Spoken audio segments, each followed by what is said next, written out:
Baik, kami sapa dulu mama kita, Mama Tuan Kumukudun yang sudah tersambung bersama link Zoom perempat dari Padang. Assalamualaikum warahmatullahi wabarakatuh, Mak. Assalamualaikum warahmatullahi wabarakatuh. Selamat pagi Bung Adit.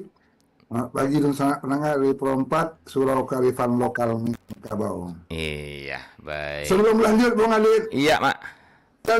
selamat ulang tahun RRI. Sekali Iya, di udara tetap di udara. terima kasih, Mak. Ya, Tahun iya. ke-80 ini. Dan kita mulai dengan eh, topik baru. Benar. Sangat tepat rasanya. Iya, Mak. Dan kita akan selalu berusaha, terutama di Perempat, untuk selalu menggali, menelusuri dan mengawal ya, Mak ya, apresiasi dan juga pelestarian nilai-nilai kearifan yang diwariskan oleh Mak kita ya melalui Surau Perempat dari Padang ini, Mak. Alhamdulillah. Terima kasih. Iya, Mak. Baik, terima kasih juga untuk ucapan selamat ulang tahun ya, Mak ya. Semoga antara perempat dan para pemangku adat, para penggiat kebudayaan Minangkabau gitu ya, Mak ya, akan selalu harmonis dan akan selalu memberikan kontribusi positif untuk anak kemanakan kita di ranah Minang ini, Mak. Amin, amin. Amin, ya rabbal alamin. Baik, bicara anak kemanakan, Mak. Ini sekarang kita akan masuk ke topik baru setelah dari perkawinan gitu ya, Mak ya. Iya, Dan hukum alamnya tentu untuk sunatullahnya adalah hadirnya si jantung hati itu ya, pelanjut keturunan ya, keturunan pelanjut generasi dari perkawinan tadi. Nah, bagaimana orang Minang menyikapi hal ini? Gitu ya, Mak ya. Bagaimana mau kita mengajarkan? Apakah dibiarkan dia tumbuh berkembang sesuai tuntunan alam saja gitu ya, Mak ya? atau ada hal-hal tertentu yang harus dilakukan agar si apa ya keturunan ini nanti bisa betul-betul menjadi kalau di agama Islamnya apa ya kurrata ayun kalau nggak salah ya Pak ya Mak ya iya. permata Mata hati gitu ayun. ya. Aha. Baik. Nah, untuk itu kita coba angkat topik kearifan lokal adat dan teradat dalam menyambut dan mengawal perkembangan anak. Begitu Mak Tuanku ya. Oke, Mak, rasanya apa ya? Sudah begitu lama kita mencoba mengulik tentang perkawinan di Minangkabau ini, Mak ya. Mulai dari Iya, Marese atau Maroso dan sampai terakhir kalau nggak salah itu Majalang Mintuwo, Mak ya. Begitu banyak betul. tradisi-tradisi yang syarat dengan nilai-nilai kearifan dan semuanya alhamdulillah sudah kita tuntaskan. Sekarang kita masuk, Mak, ke bagaimana perlakuan setelah perkawinan itu udah munculnya generasi penerus. Silakan, Mak Tuanku. Baik, terima kasih Bung Adit. Selamat pagi dan sangat pendengar di Perempat dimanapun berada. Eh, Minangkabau memberikan tuntunan melalui kegiatan yang dikatakan adat dan teradat. Adat dan teradat itu bisa kita lihat dalam dua bentuk yang umum, yang paling terlihat oleh masyarakat. Yang pertama itu upacara, yang kedua itu perayaan. Kalau upacara itu terstruktur, ada pelakunya, ada aktornya, ada pembawa acaranya, ada tokoh-tokoh yang berperan dalam kegiatan. Itu kalau upacara. Kemudian ada perayaan. Nah, perayaan itu melibatkan banyak orang tanpa kecuali. Nah, dalam adat adat di Minangkabau banyak sekali upacara dan perayaan. Nah, yang sudah kita bahas minggu lalu, beberapa minggu yang lalu itu adalah upacara, deretan atau urutan upacara sekitar perkawinan. Kemudian puncaknya ada upacara pernikahan dan dirayakan. Jadi perkawinan itu ada upacaranya, ada perayaannya. Nah, begitu juga dengan uh, menyambut keturunan baru, uh, anak hasil dari perkawinan. Nah, dalam adat adat Minangkabau ada sederetan upacara dan sekaligus perayaan. Jadi kita ulang lagi, ada upacara, ada perayaan. Upacara itu ada aktornya, ada strukturnya, ada pelaku utamanya, ada fokusnya kira-kira begitu. Kemudian ada masyarakat sekitar, baik kaum atau nagari yang terlibat memeriahkan. Begitu, Bang Adit. Iya, baik. Jadi itu bedanya antara upacara dan perayaan gitu ya, Mak ya. Betul. Betul. Oke. Nah, kalau menyambut generasi baru ini masuk ke apa nih, Mak? Iya, untuk menyambut generasi baru itu ada beberapa upacara Hmm. dan ada upacara sekaligus perayaan. Oh, gitu ya, Mak Orang ya. Minangkabau menyambut generasi baru itu sejak awal, bahkan sebelum lahir. Begitu ya. Seorang ibu yang sudah hamil itu ada upacara yang dilakukan oleh berbagai pihak. Mm-mm. Ada yang dilakukan oleh mertua, ada yang dilakukan oleh menantu itu sendiri, ada yang dilakukan oleh mama, ada yang dilakukan oleh mande soko atau bundok kandung, ada yang dilakukan bako. Wow, begitu Mulai begitu apa ya? Begitu seriusnya ya, Mak ya.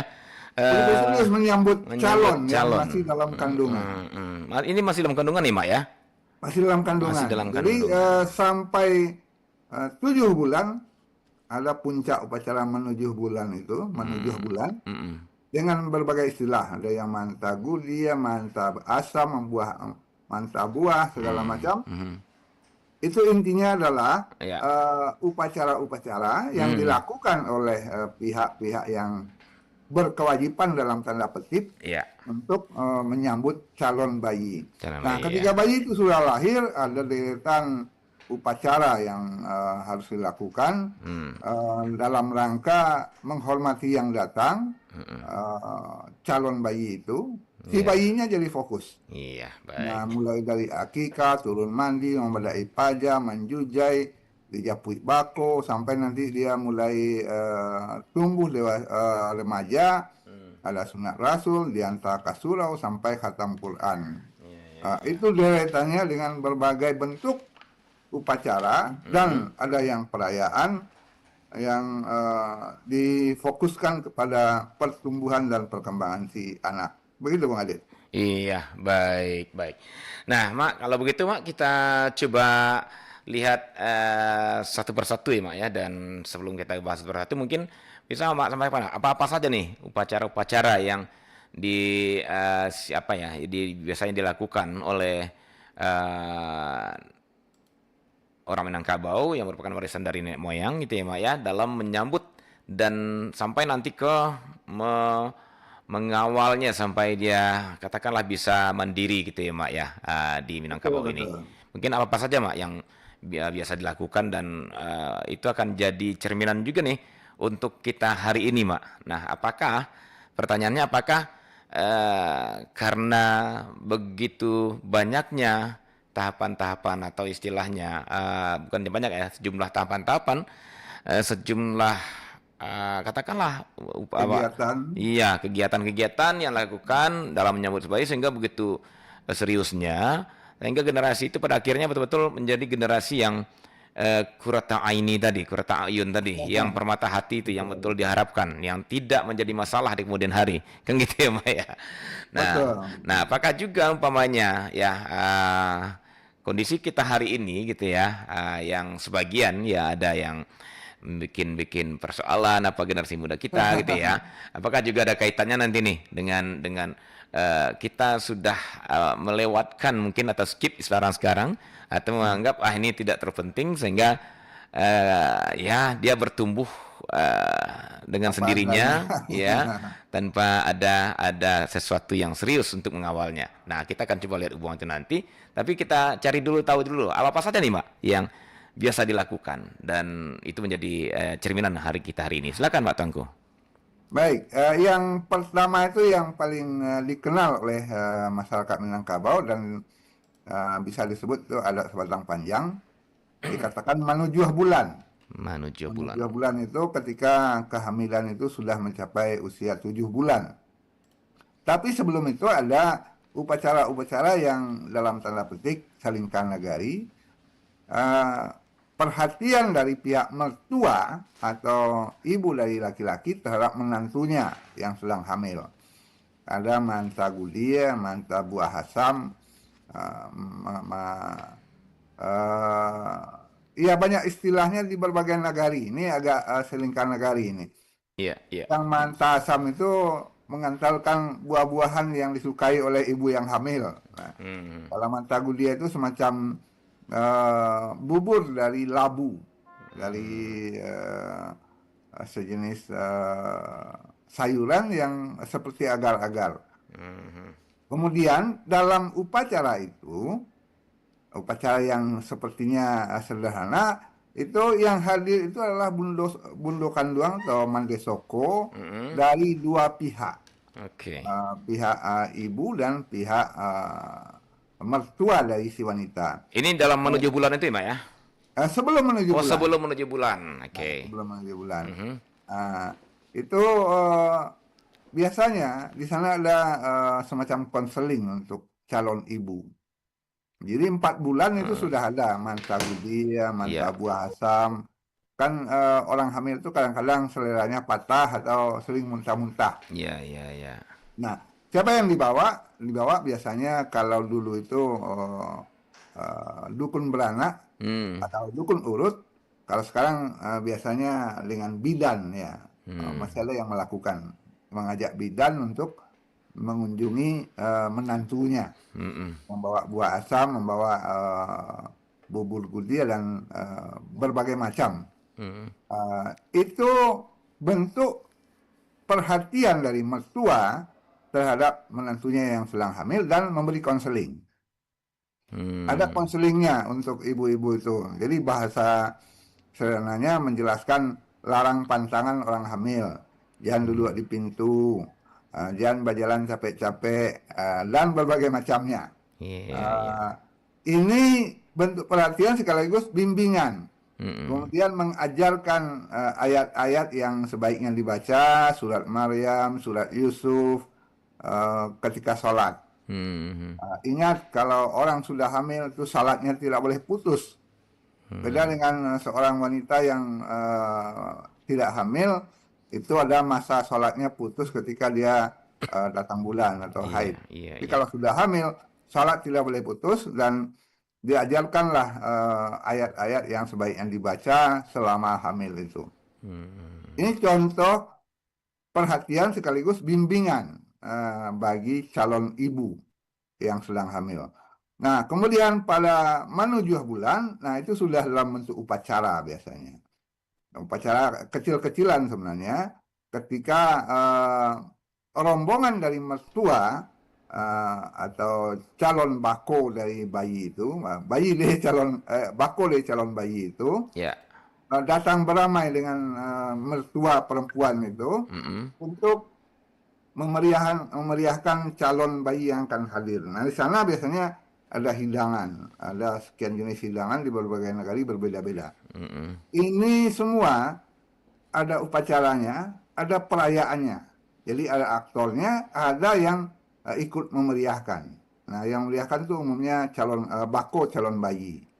Begitu Bang Adit. Iya. Nah, Mak, kalau kita ketahui kalau bahwa sekarang tuh di dunia kesehatan pun sepertinya eh, pra melahirkan itu juga sangat sangat di ini ya, sangat dianjurkan bahkan sangat dituntut sang ibu untuk merawat kandungannya gitu ya, Mak ya. Nah, Iya, dan nenek moyang kita ternyata ya apakah juga sudah ada ilmu kesehatan di waktu itu atau belum itu. Tapi kearifan mereka ternyata sampai ke tingkat itu ya, Mak ya, yang menganggap bahwa tidak hanya ketika anak sudah lahir nih perlu dikawal, perlu diperhatikan, tapi ketika sang ibu, ketika menantunya masih dalam tahap hamil, bahkan sebelum 7 bulan gitu ya, Mak ya. iya, Beliau telah mencobanya. Saya melihat ini selain persoalan-persoalan fisik juga persoalan mentalitas seorang ibu yang apalagi anak pertama gitu ya, Mak ya. iya. Mentalitas selalu dibersamai, selalu diberikan kekuatan mental, selalu konseling seperti yang Mak bilang tadi sehingga sang ibu betul-betul merasa siap untuk menjadi seorang ibu nanti ketika anaknya lahir. Begitu, Mak? Gimana, Mak? Betul, betul. Jadi kalau dulu ada bidan kampung yang namanya dukun beranak, Mhm. itu selalu dibawa oleh mertua untuk hadir memeriksa calon menantunya yang akan punya bayi. Hmm. Nah, di sana ada petunjuk-petunjuk apa yang harus dilakukan. Iya, iya. Biasanya diajarkan olahraga dalam tanda petik. Hmm. Olahraga orang Minang itu adalah kegiatan-kegiatan produktif. Jadi, nah, iko Minantu uni rancak diajar menumbuh. Hmm. Jadi olahraga bagi calon ibu itu Hmm. ada beberapa jenis di Minangkabau itu menumbuh di lasuang Hmm. atau menggiliang menggiliang lado. Hmm. Itu gerakan yang diajarkan agar ibu itu bergerak. Tapi Iya. gerakannya itu tidak membebani bayinya, tapi memperlancar pergerakan bayinya. Ada yang menumbuh di lasuang segala diajarkan. Iya, iya. Menumbuh untuk orang hamil itu penting. Heeh, heeh. Jadi gerakan tangan naik turun, Iya, iya, iya. dikasih beban sekadarnya, Hmm. kemudian menampi segala macam itu adalah gerakan yang menolong si ibu hamil untuk lebih Kelan- bugar. supaya Nah, kelancaran melahirkan juga mungkin ya, iya Mak ya. betul. Hmm. Eh, Kemudian membalasian sampai tidur seperti dia melantai istilahnya begitu ya. Hmm. Eh, Gerakan-gerakan seperti senam hamil sekarang itu. Iya, iya, iya. Nah, itu diajarkan oleh biasanya dukun beranak. Nah, Hmm. jadi di kampung itu ada dukun-dukun beranak dulu itu yang mengerti keadaan calon ibu. Nah, ibu ini gizinya harus ini nih, bawa buah ini, buah ini. Nah, Hmm. ibu ini gizinya begini nih, masakan masakan ini itu segala macam. Hmm. Sampai kepada gerakan yang diajarkan turun naik janjang segala macam atau malah yang dilarang. Nah, ini tidak boleh ini duduk di pintu, tidak boleh jalan capek-capek, tidak boleh naik janjang. Ada yang justru disuruh naik janjang, ada yang dilarang naik janjang sesuai keadaan si ibu. Ini jarang dipikirkan sekarang. Iya, iya, iya. Jenis olahraga untuk ibu itu ada, Iya, ibu iya. yang hamil. Nah, begitu Bang Adit. Iya, iya, iya. Betul-betul sebuah kearifan luar biasa nih, Mak ya. Di saat ilmu pengetahuan modern belum muncul, ternyata orang Minang sudah ada sesuatu yang disiapkan untuk ibu hamil dalam menyambut bayinya agar bayinya tumbuh dengan baik gitu ya. Olahraga menumbuk seperti yang bilang tadi, giling cabe gitu ya, Mak ya, giling lado, kemudian menampi dan semacam. Mungkin sebagian orang akan beranggapan, wah, ini masa ya orang hamil masih disuruh kerja gitu ya, Mak ya. Iya. Padahal ini Eh, Bagi orang biasa itu satu yang mengada-ada, tapi iya, justru iya, itu gerakan yang dibutuhkan oleh seorang ibu yang akan melahirkan agar apa eh, membantu kelancaran. darahnya lancar ketika Iya, iya, iya. menyambut calon bayi itu. Baik, Ada baik. yang sudah menulis dalam sebuah artikel itu Mm-mm. menarik juga karena beberapa tenaga kesehatan mengatakan memang ibu hamil itu harus ada senamnya, harus ada geraknya begitu. Iya. Baik. Nah, itu dari segi persiapan fisik si ibu gitu ya, Mbak ya. Iya. Dan juga saya pikir juga untuk perkembangan si bayi, si calon anak di dalam kandungan juga akan berpengaruh sekali gitu ya, Mbak ya, ketika ibunya aktif bergerak gitu. Nah, sekarang kalau persoalan persiapan-persiapan mentalnya, Mak, biasanya itu seperti apa, Mak, yang dilakukan oleh apakah itu mertuanya atau itu dari keluarganya ibunya sendiri gitu ya atau dari bakonya seperti apa? Apakah juga ada, Mak, sesuatu yang dilakukan sebelum 7 bulanan nanti, Mak? Iya, ada beberapa hal yang dipersiapkan oleh Bako itu untuk menjemput bayi. Misalnya Hmm. menyiapkan bibit kelapa atau bibit tanaman tertentu di negara tertentu untuk menyambut bayi nanti. Apa sih Nah, hubungannya? yang sebelum itu Ah. ada juga konseling untuk suami. Oh, konseling untuk Si suami ya. suaminya Ah. dikonseling oleh Mandesoko, Mm-mm. dijelaskan tentang larangan pantangan bagi si suami. Mm-mm. Nah, sebenarnya yang dijaga adalah agar si suami itu menjaga emosinya. Oh. Tidak boleh marah, tidak boleh membunuh sesuatu, tidak boleh menyakiti apapun. Nah, itu, Mak, yang ingin kita pertanyakan, Mak. Eh, apa ya? Kalau dipandang dari logika logika berpikir modern, katakan demikian, Mak ya. Antara membunuh sesuatu, umpamanya gitu, Mak ya. Katakanlah Ya, hewan atau berkata-kata yang tidak atau ya, katakanlah menjelek-jelekan orang. Itu kan secara logika moderna formalnya itu nggak ada hubungan, Mak, dengan si bayi kan itu ya, Mak ya. Sepertinya tidak ada Sepertinya. hubungan, Nah, tetapi ini ya saya pengen tanyakan ini sebenarnya gimana nih, fakta atau mitos? Nah, ini perlu juga, Mak, karena kita masih banyak orang masih masih belum duduk ini persoalannya. Ah, ini mitos nih. Nah, nggak boleh ini nggak boleh bunuh ular, nggak boleh bunuh ini gitu ya. Nanti ada cacat segala macam gitu ya. ya, Nah, ini ya. gimana kita coba memahaminya dari kearifan lokal? Silakan, Mak Tangku. Baik, saya tidak memikirkan menyatakan yang dari pikiran saya. Saya menyatakan dari pikiran beberapa ahli psikologi Hmm.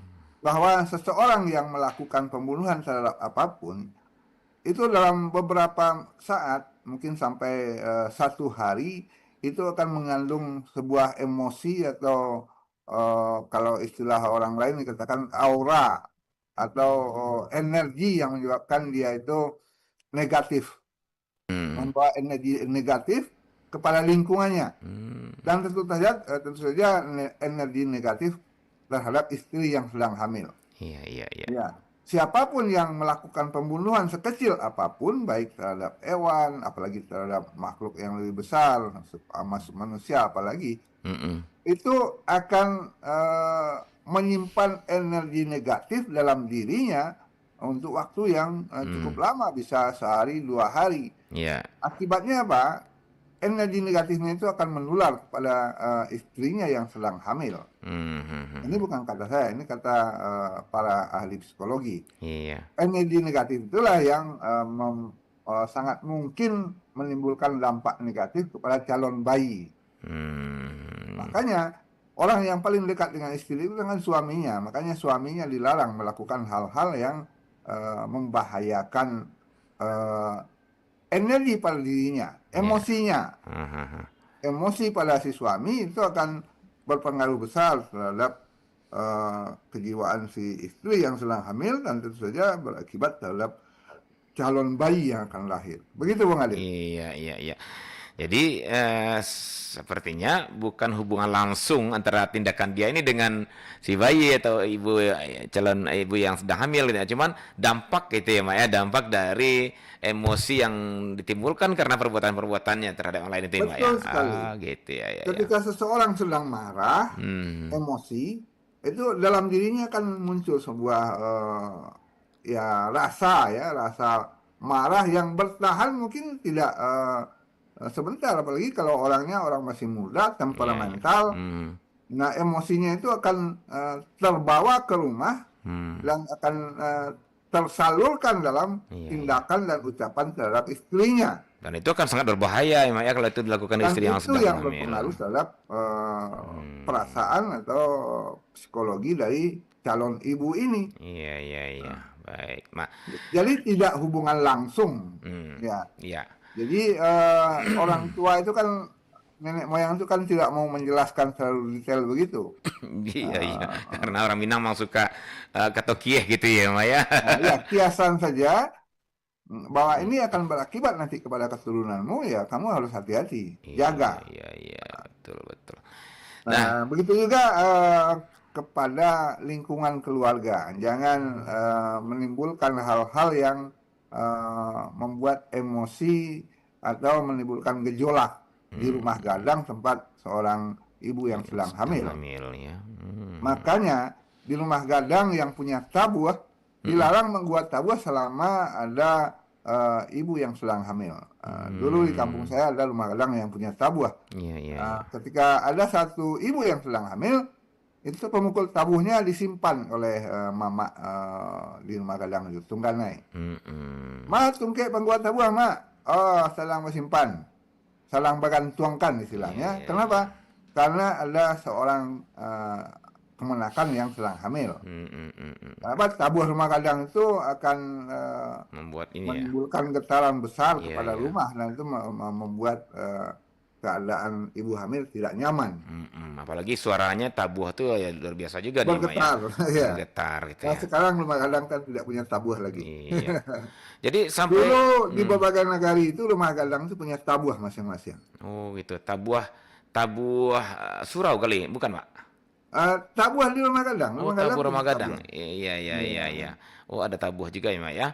Iya. Oke, baik. Iya, bisa juga dia diletakkan di suraunya kaum Kaum. itu. Tapi biasanya tabuh rumah gadang itu tabuh yang dimiliki untuk memanggil kemenakan oleh Mamak Tungganai dulu. Oh, oh gitu Di Solok maksudnya. Selatan saya masih bertemu beberapa rumah gadang yang punya tabuh itu Begitu ya. di Negari Seribu Rumah Gadang itu ya. Iya, dia. Eh, dan itu Mamak Tungganai yang akan memegang Pak apanya? pemukul Ya, tabuh itu, tungkek stick-sticknya tuh ya, pembuat Mak ya. tabuh itu Ya. untuk menjaga. Mm-mm. Kalau Baik. hari raya Lebaran biasanya tungkeknya dikeluarkan, diserahkan kepada kemenakan untuk membuahnya, memukulnya untuk bergembira ria. Iya. Begitu Bang Adit. Ini Iya. kesadaran lingkungan bahwa di rumah itu ada seorang ibu yang sedang hamil. Jadi Mm-mm. bukan hanya mertua, bukan hanya suami, tapi seluruh kaum terlibat dalam menjaga, memelihara calon bayi yang akan lahir. Oh, sebegitunya ya, Mak ya. Iya. Begitunya persiapan untuk seorang calon bayi ya. Apalagi nanti udah perkembangan nanti lah kita bahas, Mak. Nah, ada lagi, Mak. Ini, Mak. Apakah dan ini ada kaitan sih dengan agama, tapi saya belum tahu nih dasarnya apakah di agama juga dianjurkan. Tapi yang jelas sering kita lihat orang tua, Mak. Maaf, ini bukan apa-apa. Kan ada, Mak, ketika ibu hamil itu nanti para perempuan, apakah bunda kandungnya atau bunda sako atau induk bakonya itu memegang perutnya dan membisik-bisikkan sesuatu seakan-akan bicara Dia dengan mendoakan. dengan seakan-akan bicara dengan si anak Jadi itu, Mak. Nah, ini dalam upacara menuju bulan itu antara lain itu, antara lain itu mendoakan si bayi, masing-masing mengelus kandungan itu, mendoakan agar anak jadi anak yang soleh dan solehah begitu ya. mhm, Nah, ya dimulai dari ibu mertua. mhm. Nah, membisikkan sesuatu kepada calon bayi. Oke. Itu ya kebiasaan kasih sayang lah sebenarnya dan diisi dengan doa-doa. Nah, lagi-lagi Mbak, kalau kita coba menyikapi ini kan memang kearifan lokal ya Mbak ya.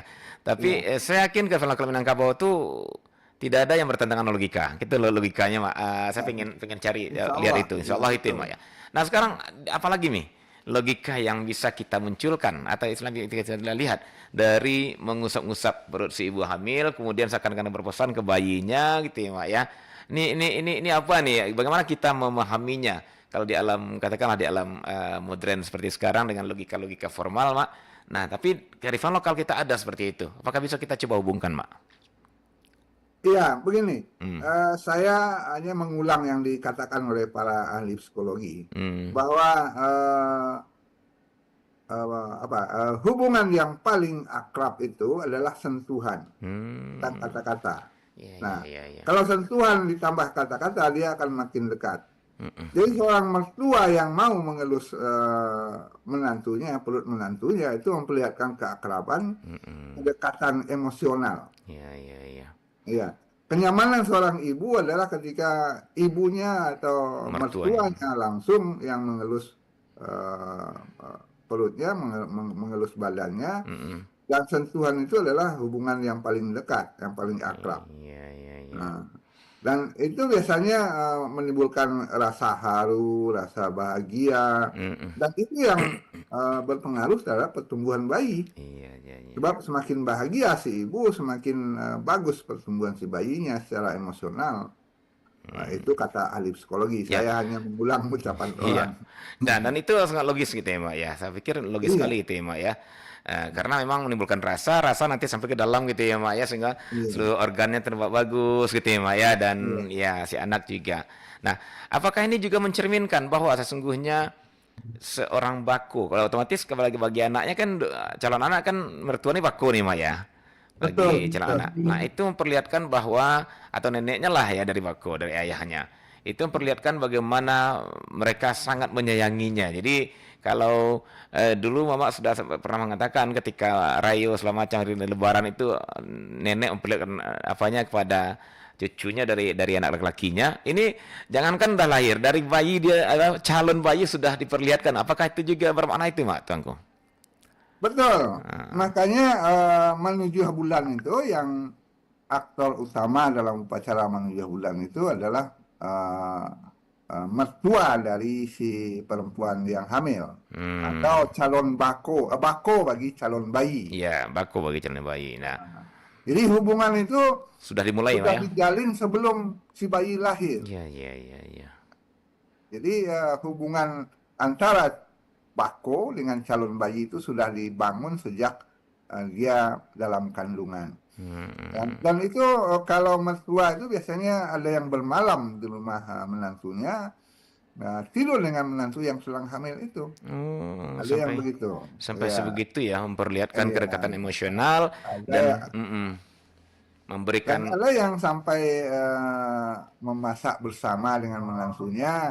Ciko menghilang lalu kalau sedang hamil, misalnya Iya, begitu. iya, iya, iya, iya, iya. Bagaimana agar kandungannya itu tetap aman, tapi dia tetap berolahraga. Ba'a membuat dilasuang ketika sedang hamil. Iya, betul, betul. Oke. Baik. Itu gerakannya saya pernah pernah melihat ketika SD saya diperlakukan mertuanya begitu. Masih ingat saya bagaimana mertua-mertua zaman dulu itu sangat penuh perhatian pada menantunya, Iya, mengajari gerakan-gerakan semacam senam untuk calon ibu itu. Begitu Bang Atik. dan mudah-mudahan mertua-mertua hari ini juga akan bisa menjadi contoh ini, Maya. Iya, sekarang kan sudah ada yang lebih Iya, modern iya, dengan alat-alat gimnastik iya. atau senam-senam tertentu. Ya, namun saya bilang tadi, tema kedekatan-kedekatan emosional ini diperlihatkan ketika Iya, menantu bagaimana sedang menjalin hamil itu, kedekatan ya. emosional. Mudah-mudahan ini jadi refleksi juga nih buat mertua-mertua hari ini gitu ya. Oke, baik. Tadi ada yang ingin bergabung sepertinya, tapi karena lagi nanggung pembicaraannya belum kami silakan. Silakan kami tunggu kembali. Ya, di 08166 09240 ada yang ingin masuk. Coba kita terima, Mak ya. Baik. Ya. Halo, Assalamualaikum warahmatullahi wabarakatuh. Waalaikumsalam warahmatullahi wabarakatuh. Iya, dengan Pak Rajo Kaci ya. Iya benar. Oke, baik. Silakan Pak Rizal Rajo Kaci. Terima kasih Bang. Ya. Selamat pagi Mama Allah. Selamat pagi Pak Rajo Kacia. Iya Mas. Sini materi baru. Nah. Lanjutan dari perkawinan. Merayakan ulang tahun LLI. Iko di nagari yang atau ikut adat Kalingkan Nagari gitu Mas. Setelah menjalani itu diakhiri dia apa Mas? Mantan anak daro Mas. Jadi mantan anak daro ku Mas, namo berkesan mo bingkisan yang dibawa di kaum suami. Nah, banyak kearifan yang bersubuk Mas. Contohnya Mas, kain panjang. Kain panjang itu kan artinya kan untuk pabaduang yo pandukuang. Tapi secara tersirat itulah nampak. Iya, iya. Muka suitnya. Nah, dan yo ada perlekatan bayi. Iya. Ada bada, ada karito macam-macam. Jadi iko Mas. Kearifan itu kadang-kadang ada ya pro kontranya Mas. Seolah-olah kalau orang mau bingkisan muda itu mendahului Tuhan katanya. Jadi kontra gua memang ada ya Mak. Jadi Pak Am menurutkan ke omaknya. Itu saja Mak. Iya. Assalamualaikum warahmatullahi wabarakatuh. Waalaikumsalam warahmatullahi wabarakatuh. Menarik sekali nih. Apa ya istilahnya? Dibilang kasus tidak juga. Jadi cuman semacam apa ya? Kegiatan lah, aktivitas gitu ya, Mak ya, pasca pernikahan. Silakan Pak Tonggo. Iya, pro dan kontra itu memang selalu terjadi dalam setiap tindakan yang kadang disepakati, kadang tidak. Terutama seperti membawa ketika mantan anak daro kembali ke rumahnya, itu Bako membekali dengan benda-benda yang dianggap belum saatnya diberikan. Ada garito bayi, ada badak bayi. Bahkan saya mengalami sendiri itu eh, mertua ibu saya atau etek saya membawakan bantal kecil-kecil, bantal bayi, Bantal bayi. selimut bayi. Iya, iya, iya. Padahal kami baru menikah Betul. 2 hari yang lalu. Kok yang diserahkan selimut bayi? Hmm. Eh, itu banyak yang protes. Kok lah mendahului Tuhan, Pak? Kok? Heeh. Ya kita susah juga melarang orang berbeda pendapat. Tapi kalau ditanya pendapat saya, itu semua sah-sah saja. Kenapa? Eh, harapan dari mertua itu untuk mendapatkan cucu, itu kan doa kepada Tuhan. Bukan Iya. mendahului Tuhan. Doa kepada Tuhan agar diberi anugerah cucu. Jadi menghambat harapan orang itu berarti tidak mempercayai Tuhan itu lebih besar daripada yang diharapkan manusia. Tuhan itu kan maha besar. Iya, iya. Apapun mintalah yang sebesar-besarnya. Karena Tuhan itu yang maha besar. Apapun permintaan kita, apapun impian kita, mintalah yang paling tinggi. Jangan takut-takut meminta kepada Tuhan. Iya, iya. Kan kita sudah katakan Tuhan maha besar kok, mintalah. Jadi yang diberikan sebagai hadiah kepada istri baru ya sepertinya mendahului Tuhan, tidak, itu harapan kepada Tuhan agar diberi bayi, diberi keturunan. Mudah-mudahan begitu. Jadi bukan mendahului Tuhan, menurut saya begitu. Iya, iya. Kalau kita menghambat orang berharap, berarti menghambat atau mengecilkan kemahabesaran Tuhan. Mintalah yang sebanyak-banyaknya, mintalah yang sebesar-besarnya kepada Tuhan, karena Dia yang maha besar. Tidak akan berkurang kebesarannya dengan kita meminta. Begitu barangkali. Iya. Tapi kita tidak bisa melarang kalau orang berbeda pendapat. Iya. Ya. Dan saya sepakat juga tuh, Mak. Di samping doa barangkali ya berpikir positif gitu ya, Mak ya, bahwa Berpikir positif. iya, bahwa nanti menantunya dan anaknya akan menghadirkan generasi-generasi terbaik belakang hari. Nah, inilah kita siapkan. Dan psikologi juga kalau nggak salah, ketika kita mulai dengan pikiran positif, maka tindakan-tindakan ke depannya akan positif kan gitu ya, Mak ya. Iya, iya. Jadi ada teori juga itu yang mengatakan kalau kita selalu berpikir ada, maka Tuhan akan mengadakan. Iya, iya, iya. Betul, betul, betul, betul. Ya, apa namanya itu, kuantum, berpikir kuantum begitu. Iya. Ya, para Yokaci, mudah-mudahan ya apa namanya, mitos mendahului Tuhan itu bisa kita eliminasi dengan meringankan. Ya janganlah langsung untuk bayi, yang untuk ibunya sajalah dulu. Kain panjang itu kan bukan langsung untuk bayi, kain panjang itu juga untuk ibunya. Iya, iya, iya. Kain panjang itu salah satu hadiah yang dipakai sejak dari awal perkawinan bahkan sampai kematian seseorang. Kain panjang itu dipakai untuk membanduang bayi atau menggendong bayi sampai untuk menutupi seorang menutupi jenazah ketika dia meninggal. Jadi kain panjang itu adalah simpanan ibu-ibu dimanapun di Minangkabau. Nah, itu hadiah yang paling mudah dan paling sering diberikan. Kalau bedak bayi, sabun bayi, atau bantal seperti yang saya alami, mungkin ada yang belum setuju itu. Tapi saya mengalami itu, Bung Adit. Saya diberikan bantal-bantal kecil oleh oleh ibu, oleh tete saya. Hasilnya apa? Anak saya paling banyak di antara saya bersaudara. Saudara saya paling anaknya 2, 3, saya 5. Doanya makbul sekali, Pak ya. Iya, jadi sambil berseluruh, saya katakan kepada ete saya yang menghadiahkan muka buah doa ete, celiklah bantai ete yang bahagia dulu itu tak pakai seluruhnya, kira-kira begitu. Baik, iya. Baik, terima kasih Mak Tuanku untuk jawabannya, dan Mak Rajo Kaci, itu dia jawaban untuk pertanyaannya. Jadi persoalan pro kontra itu memang apapun namanya kebijakan ya, Mak ya, pasti ada pihak-pihak ini. Tapi yang jelas kita mencoba berpikir positif saja. Dan ini adalah rangkaian doa begitu ya. Baik. Nah, Mak, dari tadi sepertinya ada satu apa istilah Mak tadi, upacara ya, Upacara dan perayaan. perayaan ya. Ketika menuju bulan itu, Mak. Nah, Menuju bulan itu sudah upacara, upacaranya, karena Mak ada ya. aktornya, ada susunan acaranya begitu Nah, ya. mungkin kita bisa mulai sedikit, Mak, tentang menuju bulan itu. Sesungguhnya pertama, pertanyaan yang muncul adalah, kenapa harus bulan 7? Nah, gitu ya, Mak ya. Kenapa 7 bulan? Kenapa tidak bulan 5 umpamanya? Atau betul. bulan 3 atau bulan 9 aja pas dekat lahiran gitu ya, Mak. Kenapa dipilih bulan 7? Nah, ini kan menarik juga, Mak. Apakah hanya ada, maaf, Mak ya. Saya sering ketika di luaran sana, orang bilang, orang Minang tuh suka dengan angka 7. 7 pitalo langit, 7 pitalo bumi gitu.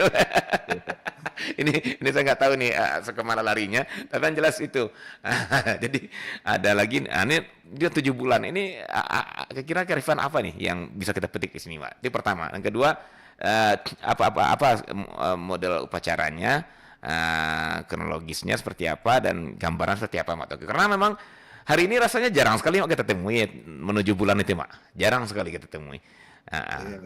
Oke, silakan Mak Tengku. Baik, terima kasih Bung Adit. Ya, kebiasaan orang Minang memakai angka 7. Ya, mungkin 7 itu paling enak disebutkan. Memang paling banyak terpakai dalam berbagai kebudayaan, bukan hanya Minangkabau. Oh iya, Mak ya. Iya,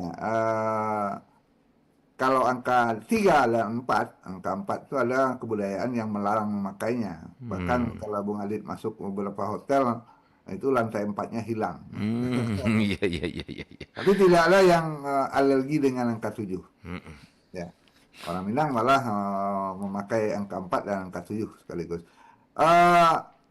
Mitos mungkin sangat mendukung lahirnya menuju bulan itu, tapi ada kearifan lain bahwa bayi yang sudah 7 bulan itu sudah, kalau dalam bahasa agama dia sudah bayi, bukan lagi embrio. Oh, Ya, iya. dia sudah bernyawa. Bahkan kalaupun dia lahir di waktu itu, dia sudah bisa bertahan hidup biasanya. Kalau kurang dari 7 bulan dia lahir, biasanya ada kesulitan dia bertahan hidup, atau malah dia akan menyandang sebuah ya hal-hal yang tidak baik. Ada kelemahan-kelemahan kalau lahir sebelum 7 bulan. Kalau 7 bulan lahir, biasanya dia sudah kuat. Gitu. Artinya dia sudah bayi yang siap lahir. Kemudian bayi yang 7 bulan biasanya pengaruh terhadap ibunya sudah lebih kuat. Beda dengan bayi kandungan yang di bawah 7 bulan, 5 bulan atau 6 bulan itu biasanya masih muntah-muntah sebagian besar, masih lemas, masih sangat terganggu geraknya. Tapi kalau sudah 7 bulan, ibu itu biasanya sudah lebih kuat dan lebih kokoh, dan bayinya tidak lagi menimbulkan efek-efek tertentu terhadap ibu. Ibu yang hamil 7 bulan biasanya sudah segar, sudah kuat. Dan tidak ada lagi ibu yang muntah-muntah setelah 7 bulan. Iya. Kalaupun dibawakan hidangan oleh mertuanya, biasanya dia bisa makan lahap. Gitu. Iya. Tapi kalau masih 4-5 bulan, itu apapun yang diberikan biasanya ada yang muntah-muntah, tidak bisa menerima makanan tertentu. Karena penciumannya sangat sensitif ya. Ya. Jadi itu waktu yang optimal untuk kegiatan yang agak berat bagi calon ibu menyambut tamu yang datang. Tamunya kan pihak bako, itu yang ramai. Iya. Berarti menuju bulan ini upacaranya di pihak kaum perempuan ini, Mak ya? Artinya di pihak keluarga perempuan? Di rumah keluarga perempuan. Yang datang itu kaum keluarga laki-laki. Hanya 2 keluarga itu, Mak ya? Hanya 2 keluarga itu, tapi bukan kaum ini sebenarnya, nagari. Nagari. Berarti nagari kampungnya si laki-laki. Nagari kampungnya si laki-laki yang datang, gitu? Yang datang. Sementara bako di sini bukan bako dalam arti satu suku, tapi bako dalam satu kampung si laki-laki. Iya. Nah itu orang nagari di tempat kaumnya yang perempuan. Yang wanita tentu menyambut beramai-ramai. Biasanya menyediakan hidangan juga itu. Ada nagari yang menyediakan hidangan lengkap, makan bajamba dengan bako calon bayi. Ya. Iya, bako calon bayi. Iya. Bako calon bayi ya. Nanti yang akan punya bako kan bayi itu. Iya. Jadi keluarga pihak laki-laki datang bersyukur menyambut calon bayi yang. Nah, di saat itulah yang seperti disampaikan Pak Rajo Kacik tadi, Mak, ya, membawa segala sesuatunya dari bako itu, Mak. Ya, kalau pada masa menuju bulan itu membawa semua perlengkapan itu sudah sah karena bayinya sudah jelas akan ada, insya Allah. Insya Allah ya. Tapi kalau yang Marapulai kata Pak Rajo Kacik tadi baru 2-3 hari sehabis pernikahan, belum tentu akan punya bayi kan. Itu yang menimbulkan pro kontranya ya, Mak, ya. Itu yang menimbulkan pro kontra. Gitu. Tapi kalau jadi sebenarnya yang tepat barangkali bersabarlah calon nenek ini para mertua agar tidak menimbulkan pro kontra. Antarlah nanti hadiah-hadiah itu ketika menuju bulan, ketika bayi akan lahir. Nah, ini upacara ini, Mak, sebelumnya itu kan Mama sering mengatakan ada ini upacara atau aleknya mama, ini mama gitu ya, bukan aleknya orang tua kan ya, atau ini aleknya perempuan. Aleknya perempuan, berarti aleknya perempuan. Bunuh kanduang nih, atau ibunya, ibu dan ayahnya gitu ya. Bako calon bayi ya, saya suka bukan calon bako ya, bako dari calon bayi, bayinya yang calon, bakonya sudah ada. Iya. Perempuan sekampung dari laki-laki. Berarti yang punya alek nih perempuan yang lagi hamil dengan orang tuanya di rumahnya. Betul. Ya, ada janjian juga, berjanji bakonya akan datang ini, calon bayinya tolong menyambut calon bakonya, kira-kira begitu. Apakah nenek mama juga dilibatkan, Mak? Tidak. Ada negari yang pakai nenek mama karena menuju bulan itu ada juga yang pakai upacara nenek mama di beberapa negari. Ada doa menuju bulan. Iya. Walaupun ibu yang hamil itu tidak dihadirkan, tapi nenek mama itu hadir untuk berdoa. Ada negari begitu. Jadi ini selingkan negari ini beragam. Negari ya. Tapi umumnya seluruh Minangkabau melakukan kegiatan menuju bulan itu ada yang hanya perempuan, ada yang juga melibatkan nenek mama. Baik, Pak Tangguh, tanpa terasa, Mak, perbincangan kita menarik sekali dan ya ternyata sudah sampai di penghujung waktu, Mak, ya.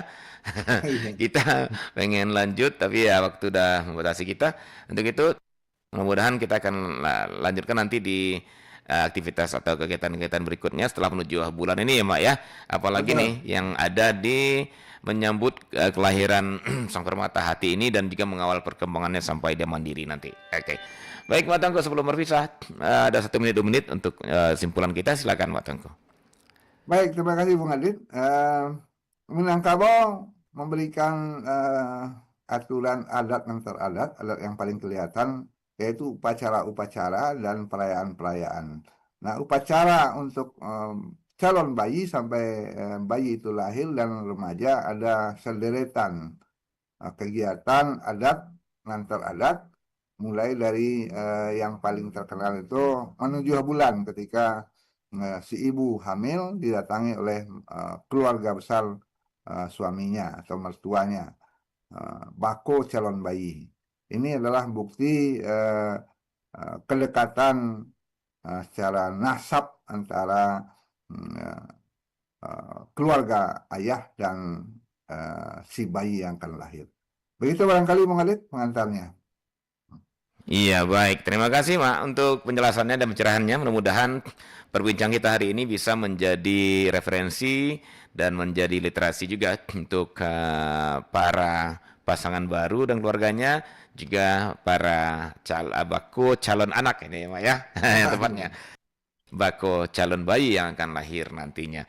Dan mudah-mudahan ini jadi refleksi juga sambil kita melihat begitu banyak ternyata kearifan-kearifan lokal yang bisa kita petik dalam membangun harmonisasi dua keluarga dan juga dalam mengawal si bayi nanti ketika dia sudah hadir ke dunia ya, Mak Tangguh, ya.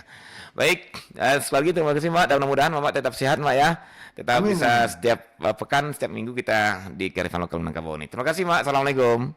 Waalaikumsalam warahmatullahi wabarakatuh. Ya, ulang tahun lagi.